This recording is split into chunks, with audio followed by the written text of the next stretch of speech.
할렐루야. 여러분, 우리가 지난 한 주간 동안 고난주간 아침 기도회를 했습니다.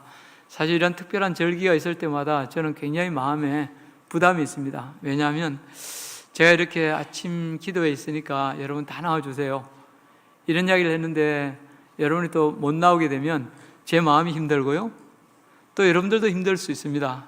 제가 그렇게 강조했는데 예라고 대답했는데 안 나오게 되다 보면 서로 부담이 될 수 있기 때문에 굉장히 힘들었습니다. 그래서 이번 같은 경우는 그냥 아침 기도에 있습니다라는 광고만 드렸는데요, 이렇게 아침 월요일부터 이렇게 토요일까지 쭉 변함없이 이렇게 쭉 많은 분들이 나오셔서 기도해 주셨습니다. 그 모습을 보면서 참 마음이 얼마나 감사한지 모릅니다. 무엇보다도 하나님 앞에 아침을 깨우며 나와서 기도한 성도들 뿐만 아니라 예수님의 부활하심을 축하하며 이렇게 오늘 이렇게 주님 앞에 나와 예배하는 우리 성도들의 삶 속에 예수님의 십자가 그 사랑, 그 은혜가 깊이 각인될 수 있기를 주의 이름으로 축복합니다. 그래 여러분, 우리 부활절 계란 이제 나가시면 군 계란을 나누어 드리게 될 텐데요, 우리 옆에 있는 디마트에서 우리 부활절 계란을, 군 계란을 특별히 선물했습니다. 3,600개를 선물했습니다. 그래서 여러분들 혹시라도 그 직원들이나 또 이렇게 계란을 만나면 이렇게 고맙다는 마음을 표해 주시면 감사하겠습니다. 그래 여러분, 또 한 가지 더 좋은 소식이 있습니다. 아마 우리 교사들은 이미 다 봤겠지만 여러분, 우리 지하에 가면 교육부실들이 굉장히 다 깨끗하게 됐을 겁니다. 이번 주에 우리 페인트칠을 했는데요, 특별히 이제 그때 전에부터 우리 부장이나 교사들이 저를 만나면 목사님, 우리 지하 교육실 페인트칠 좀 해주세요. 그때 저는 단호하게 이야기했습니다. 페인트칠 나한테 이야기하지 마라. 내년에 고민해 보겠다. 그렇게 딱 끊었습니다. 그러니까 뭡니까? 교사들은 계속 저한테는 말 못하니까 우리 장로님들한테 계속 이야기를 하신 것 같아요. 하고 또 장로님들은 저한테 말해도 소용없으니까 중간에도 고민을 하시다가 드디어 우리 장로님들이 직접 페인트칠을 했습니다. 그래가지고 페인트칠을 한다고 저한테 이야기를 하셔가지고 제가 굉장히 염려가 됐습니다. 그런데 제가 이야기하기를, 이렇게 페인트칠 하다가 잘못되면 나중에 또 일꾼들 불러다가 하면 나중에 더 곤란하게 될 것 같다고, 나 진짜 걱정된다고 이렇게 하면 굉장히 염려를 했습니다. 근데 여러분, 가보니까 여러분, 이 전문가들만큼 이렇게 깨끗하게 잘 됐습니다. 여러분, 그래서 저는 그 장면을 보면서 역시 우리 교회 장로님들답다, 그런 마음을 가졌습니다. 여러분, 우리 장로님들 만나시거든 이렇게 고맙다는 표현도 해주시고 수고했다는 표현도 해주시고 또 따뜻하게 격려의 손길을 잡아주시기 바랍니다.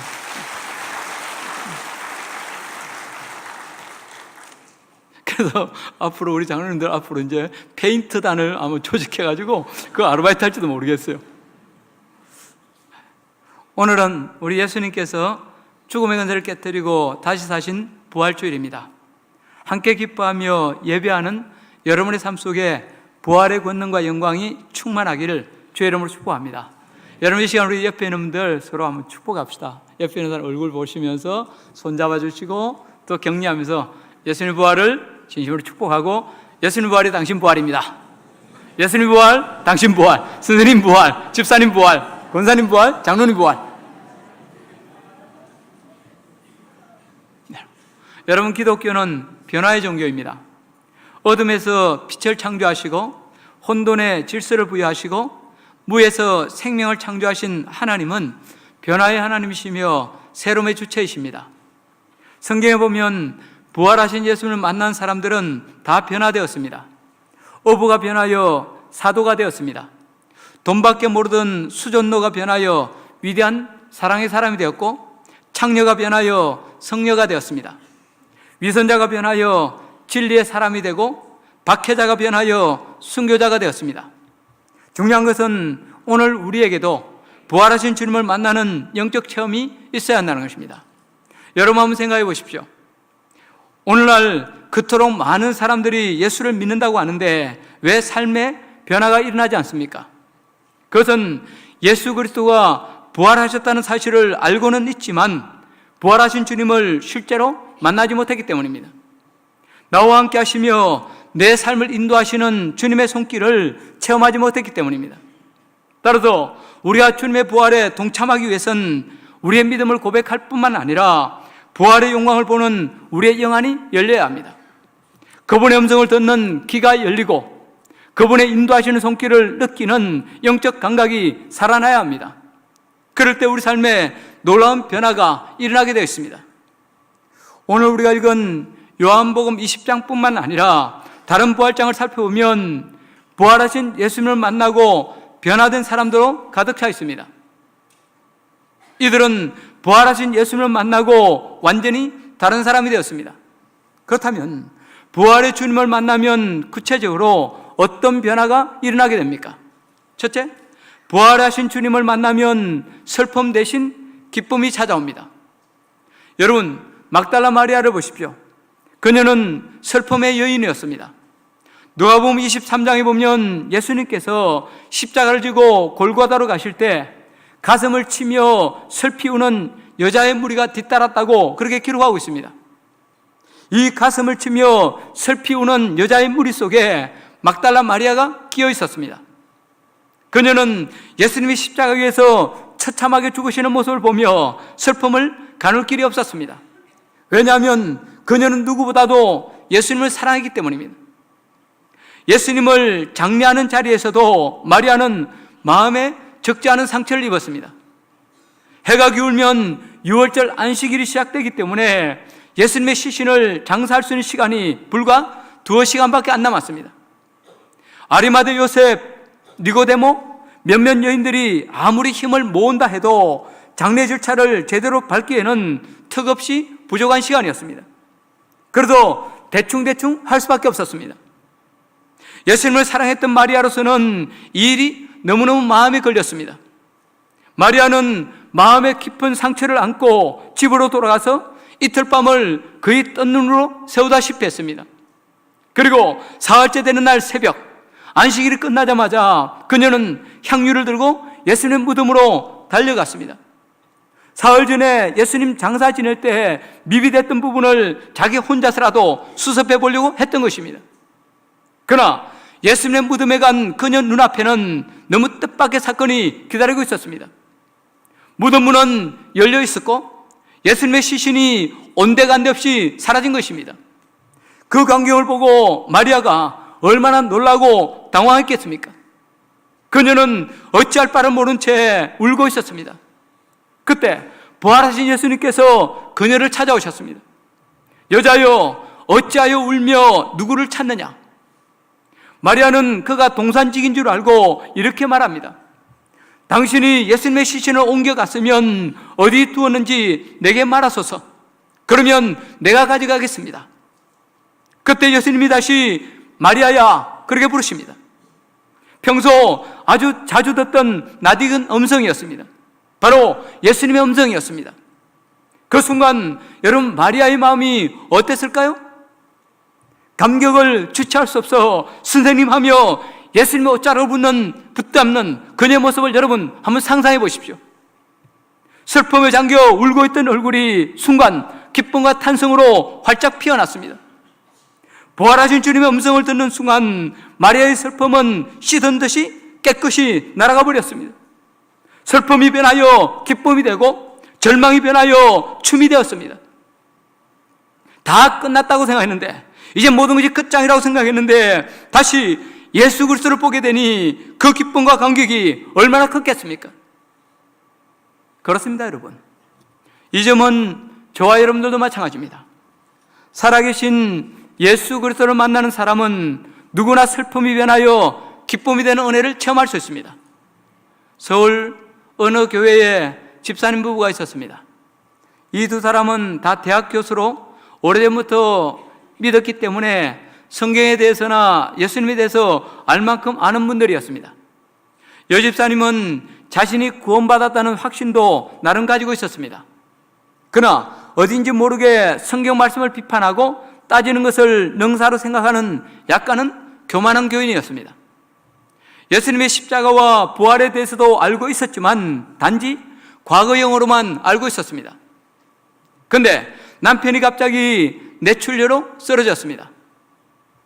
이 여집사님은 그 끔찍한 고난의 과정을 통과하면서 우리 그 아픔을 통과하면서 예수 그리스도를 인격적으로 만나는 그런 체험을 했습니다.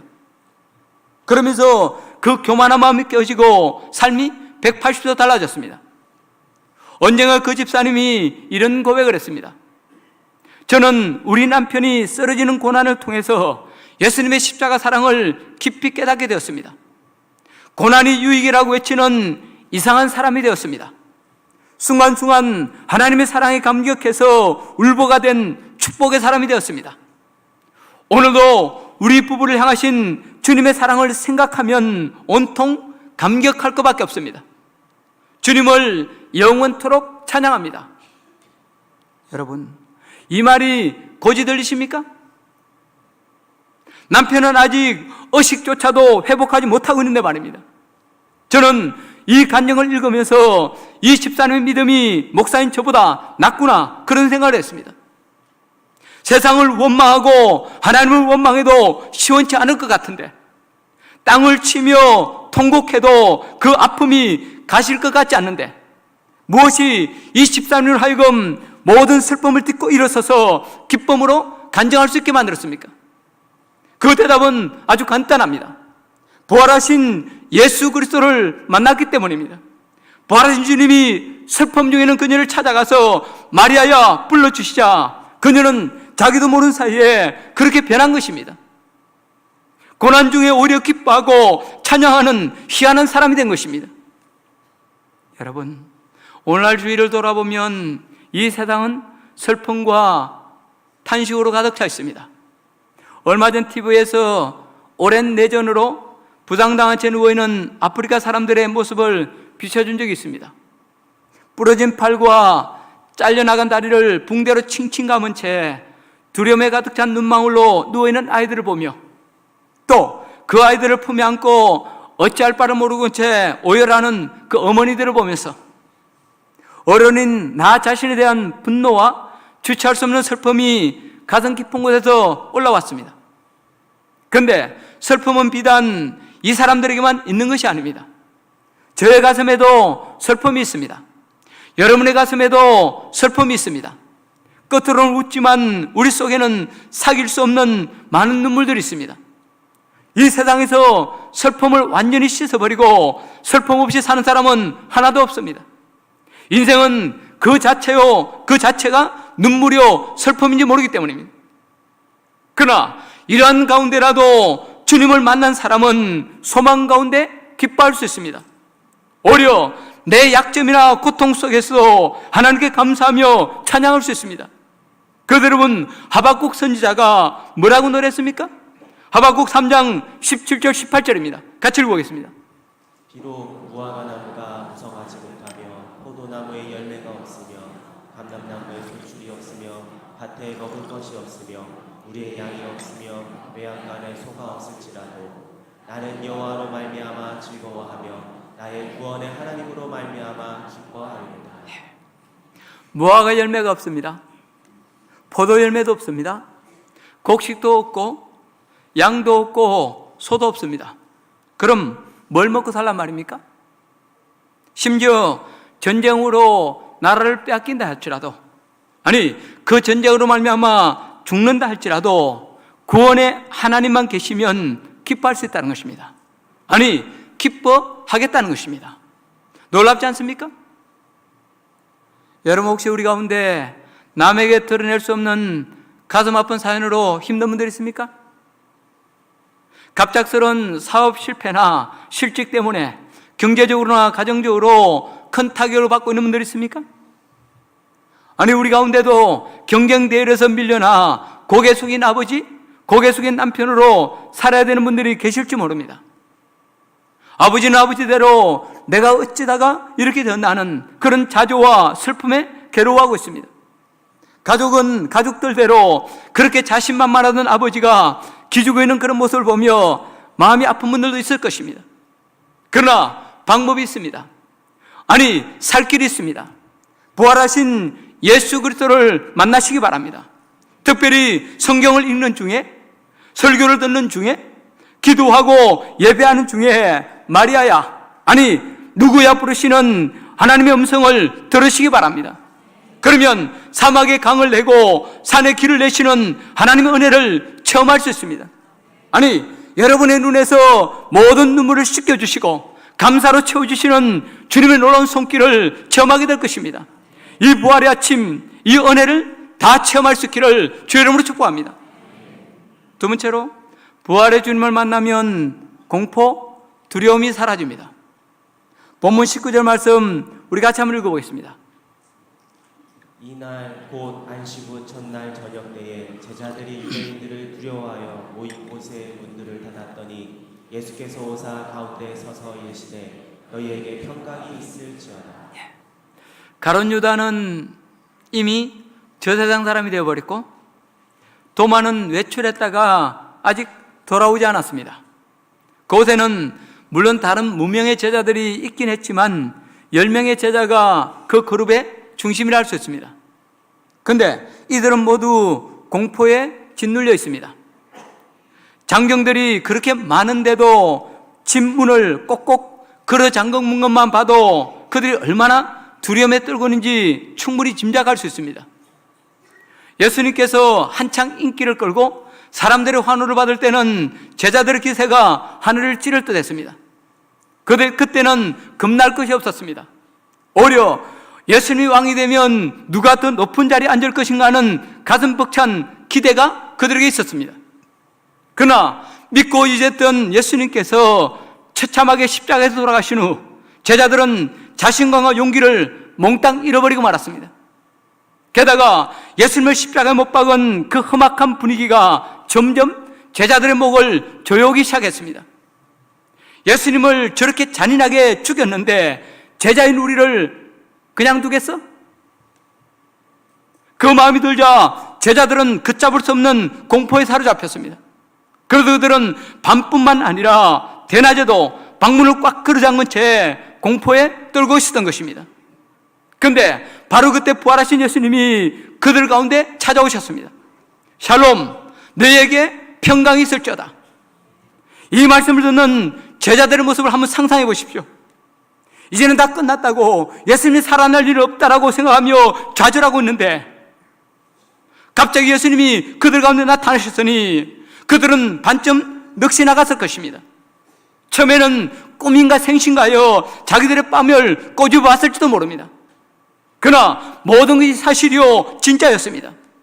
예수님은 실제로 다시 살아나셨고 그 부활의 주님께서 그들 가운데 말씀하고 계십니다. 이 부활 사건 이후 제자들이 어떻게 변했습니까? 축 처져 있던 그들의 어깨에 힘이 들어가기 시작했습니다. 가슴을 짓누르던 공포가 사라지고 평안이 찾아왔습니다. 세상 그 누구도 두렵지 않은 용기와 담력이 솟아났습니다. 이제 그들은 더 이상 옛날에 무기력하고 겁에 질린 자들이 아니었습니다. 닫아 걸었던 문을 활짝 열어젖히고 사거리나 장터로 뛰어나가 너희가 십자가에 못 박은 예수님이 다시 살아나셨다고 외치기 시작했습니다. 특별히 여러분 베드로를 보십시오. 그는 나서기는 잘했지만 사실 얼마나 겁이 많은 사람입니까? 예수님이 잡혀가실 때 그 뒤를 따라 제사장의 뜰까지 들어가긴 했지만 너도 나사렛 예수의 당이라는 작은 계집종의 지적 앞에 세 번이나 예수님을 부인하고 말았습니다. 나중에는 지 한 목숨 건져보겠다고 예수님을 저주하기까지 했다고 성경 기록하고 있습니다. 그러나 부활하신 주님을 만난 후 어떻게 변했습니까? 한마디로 후퇴를 모르는 죄의 군사가 되었습니다. 한 번은 그가 복음을 전하다가 산헤드린 공회에 잡혀갑니다. 산헤드린 공회는 이스라엘 최고 입법기관으로 오늘날 국회보다 더 큰 권력을 가진 곳이었습니다. 한마디로 사람의 죽고 사는 생사 여탈권을 결정할 수 있는 곳이었습니다. 거기도 공회원들이 베드로를 죽이겠다고 위협하며 다시는 복음을 전하지 말라고 경고합니다. 그때 여러분 베드로가 뭐라고 말했습니까? 하나님 앞에서 너희 말을 듣는 것이 하나님의 말씀을 듣는 것보다 옳은지 너희 스스로 판단하라. 얼마나 담대하고 멋있는 대답입니까? 부활의 예수 그리스도를 만난 후 제자들의 마음을 짓누르던 공포가 사라졌습니다.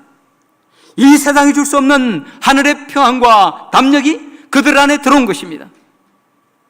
여러분, 어떤 면에서 우리 인생은 산다는 것 자체가 두려움인지도 모릅니다. 그래도 오늘날 얼마나 많은 사람들이 두려워하고 힘들어하고 공포에 사로잡혀 있습니까? 오늘은 그나마 무사히 살고 있지만 내일 내 삶은 어떻게 될 것인가? 아니, 지금 내 생명 유지하고 있지만 죽음 앞에 나는 어떤 태도를 취할 것인가? 그 외에도 여러 가지 사건과 여러 가지 문제 앞에서 우리는 다 공포에 떨며 두려워하고 있습니다. 몇 년 전에 세계를 강타한 신종플루, 여러분 그 공포를 한번 보십시오. 어느 나라에서 신종플루가 발생했다고 하면 아예 그 나라에 대한 여행이나 출입 자체를 통제해 버렸습니다. 무역도 일시 중지해 버립니다. 그야말로 온 세계가 신종플루 공포에 떨었습니다. 그런데 지금까지 연구조사에 의하면 신종플루는 우리가 생각하는 것처럼 그렇게 심각한 병이 아니라는 것입니다. 치사율에 있어서도 독감에도 미치지 못한다는 것입니다. 그리고 신종플루로 목숨을 잃은 사람들은 그 병 때문에 죽은 것이 아니라 대개 당뇨나 기타 합병증 때문에 목숨을 잃었다는 것입니다. 건강한 사람들은 가벼운 감기처럼 병에 걸렸는지도 모르고 지나간 경우가 허다하다는 것입니다. 그렇다면 무엇이 문제입니까? 내 안에 있는 두려움, 곧 공포입니다. 죽음에 대한 공포요, 건강에 대한 병적인 집착입니다. 그러다 한 심리학자는 이런 말까지 했습니다. 오늘날 세계는 공포와 강박적 두려움이라는 집단 히스테리에 걸려있다. 이 점은 우리도 마찬가지입니다. 살다 보면 뜻하지 않은 고통을 당할 수 있고 위기에 직면할 수 있습니다. 또 어떤 때는 심각한 두려움과 공포에 사로잡힐 수도 있습니다. 그러나 부활하신 예수 그리스도를 만나면 여러분, 이 공포로부터 자유할 수 있습니다. 어떤 위기 속에서도 마음의 평화를 유지할 수 있고 담대하게 현실을 직면하는 용기의 사람 될 수 있습니다. 그래도 요한복음 16장에서 예수님이 지금 뭐라고 하셨습니까? 세상에서는 너희가 환난을 당하나 담대하라. 내가 세상을 이겼노라. 여러분에게 묻습니다. 오늘 여러분에게 있는 공포가 무엇입니까? 무엇 때문에 두렵고 무엇 때문에 의기소침하십니까? 저 제자들처럼 부활하신 예수 그리스도를 만나고 부활의 주님을 내 안에 모시시기 바랍니다. 부활의 주님께 내 두려움을 솔직하게 고백하고 도와달라고 기도하시기 바랍니다. 그리고 주 안에서 담대하게 승리를 고백하고 외치십시오. 그러면 부활의 주님께서 친히 평화를 주시고 두려움을 이길 수 있는 용기와 담력을 주실 것입니다. 사망의 엄침한 골짜기 속에서라도 지켜주시고 마침내 승리를 주실 것입니다. 마지막으로 부활하신 예수님을 만나면 삶의 방향이 달라집니다. 부활하신 예수님을 만나면 누구나 삶의 방향이 달라집니다. 예수님이 십자가에 달리신 후 엠마오를 향해 가던 두 제자를 보십시오. 그들의 기대와는 달리 예수님이 십자가에 달려 처참하게 돌아가시자 그들은 낙심하여 엠마오로 내려가고 있었습니다. 모든 기대와 희망을 접은 채 각기 살 길을 찾아 고향으로 내려가고 있었습니다. 그러나 부활하신 예수 그리스도를 만난 후 그들이 가는 길이 달라졌습니다. 고향으로 도망가던 길이 바뀌어서 다시 소명이 기다리는 예루살렘으로 올라가고 있습니다. 낙향하던 길이 변하여 상경하는 길이 되었습니다. 어둠을 향해 가던 절망의 발걸음이 변하여 활력과 소망이 넘치는 생명의 발걸음이 되었습니다. 내리막길 인생이 변하여 오르막길이 되었고 실패자의 길이 변하여 성공자의 길이 되었습니다. 원망과 흠모의 길이 변하여 사랑과 사명의 길이 되었습니다. 참으로 놀라운 변화가 아닐 수 없습니다. 제2차 세계대전 때 미국 진주만 공습을 지휘했던 사령관 가운데 후지마라는 사람이 있었습니다. 전쟁에 패한 후 히로시마에 원자폭탄을 투하한 미국인에 대한 적개심으로 그의 가슴이 끓어올랐습니다. 그렇게 정오심을 품고 살아가던 어느 날 몸에 마비 증상이 왔습니다. 몸을 거의 움직일 수가 없었습니다. 병원을 찾아갔지만 원인을 알 수가 없었습니다. 그렇게 시리와 분노에 차서 병원에 입원했던 그는 어느 날 병실 침대 옆에 놓여있는 신약 성경을 발견하고 그 성경을 읽게 되었습니다. 그는 성경을 읽다가 예수님께서 자기를 십자가에 못 박는 원수들을 향해, 무리를 향해서 아버지여 저들을 용서해 주십시오 기도하는 그 내용을 접하고는 큰 충격을 받았습니다. 도대체 이 예수가 누구길래 자기를 못 박는 원수까지 용서할 수 있단 말인가? 그는 궁금증을 가지고 계속 성경을 읽어 나가다가 예수님의 주대심과 십자가 은혜를 깊이 깨닫게 되었습니다. 다른 누가 아니라 나를 위해서 십자가 지시고 부활하신 예수님 앞에 그는 죄를 자백하고 예수님을 나의 주, 나의 하나님으로 영접했습니다. 그 결과 그의 마음을 오랫동안 지배했던 미국 사람에 대한 정오심, 그 정오심이 눈 녹듯이 사라졌습니다. 얼마의 세월이 지나지 않아 그 몸의 마비 증상도 씻은 듯이 깨끗이 나아버렸습니다. 후에 그가 이런 기록을 남겼습니다. 나는 나 때문에 십자가에 죽으시고 나 때문에 부활하신 예수 그리스도를 만났다. 예수님은 내 모든 죄와 허물을 용서해 주셨다. 이제 나는 미국인들을 용서할 수 있게 되었다. 아니, 모든 사람을 용서할 수 있게 되었다. 후에 그는 하나님의 십자가 은혜와 치유의 복음을 전하는 그런 사람이 되었습니다. 여러분 한번 생각해 보십시오. 평생을 군대에 살면서 전쟁만을 생각하며 살아온 그를 누가 변화시켰습니까? 조국의 패전으로, 아니 미국의 원자폭탄 투하로 지우기 힘든 상처로 남은 그의 깊은 정오심을 누가 없애주셨습니까? 원인조차 알 수 없는 그 육체의 질병을 누가 깨끗하게 치료해 주셨습니까? 아니 누가 그를 용서의 사람, 사랑의 사람 만들어 주었습니까? 그 대답은 바로 예수 그리스도, 십자가에 죽으셨다가 다시 사신 예수 그리스도셨습니다. 예수 그리스도의 부활 권능이 그 사람의 생애를 송두리째 바꿔놓은 것입니다. 그렇습니다, 여러분. 이 후지마에게 일어난 일이 오늘 우리에게도 일어날 수 있습니다. 이 부활의 아침, 바로 저와 여러분에게 그 일이 일어날 수 있습니다. 죽음을 이기고 부활하신 예수 그리스도를 믿음으로 내 안에 모시기만 하면, 아니 부활의 믿음으로 주저앉아 있는 그 자리를 털고 일어나기만 하면 얼마든지 놀라운 기적의 주인공 여러분 될 수 있습니다. 여러분, 지금까지 여러분은 어떤 길을 걸어가셨습니까? 아니 어떤 생각을 하고 어느 방향을 해서 걸어가셨습니까? 지금까지 걸어왔던 내 삶의 흔적이 아무리 암울하고 비참하다 할지라도 부활의 주님과 함께라면 얼마든지 내 삶이 바뀌어질 수 있습니다. 얼마든지 멋진 역전의 삶, 승리의 길 걸어갈 수 있습니다. 이제 결론을 맺고 싶습니다. 누군가가 이런 말을 했습니다. 사람은 누구나 자기의 묘비명을 새롭게 고쳤을 기회를 가져야 한다. 지금까지 여러분 걸어오신 길, 그 길 어떻습니까? 엠마오로 가는 길입니까? 아니면 예루살렘을 향해 걸어가는 길입니까? 어둠과 사망과 원망과 슬픔의 길입니까? 아니면 생명과 소망과 승리의 길입니까? 지금 이대로 죽어도 나는 하나님 앞에서 후회가 없노라고 여러분 자부할 수 있습니까? 그렇지 않다면 이제라도 내 묘비명을 새롭게 고쳤어야 합니다. 그러기 위해서는 가장 먼저 부활하신 예수 그리스도를 여러분 만나시기 바랍니다.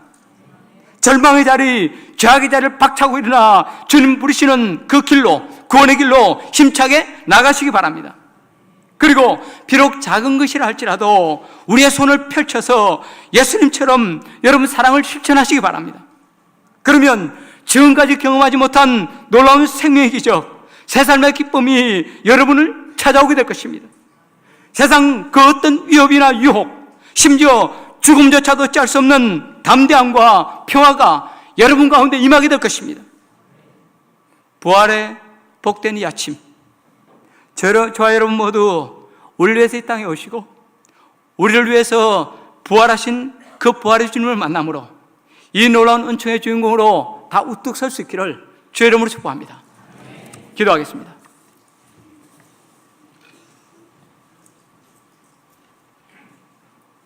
좋으신 아버지 하나님, 크신 은혜와 사랑을 감사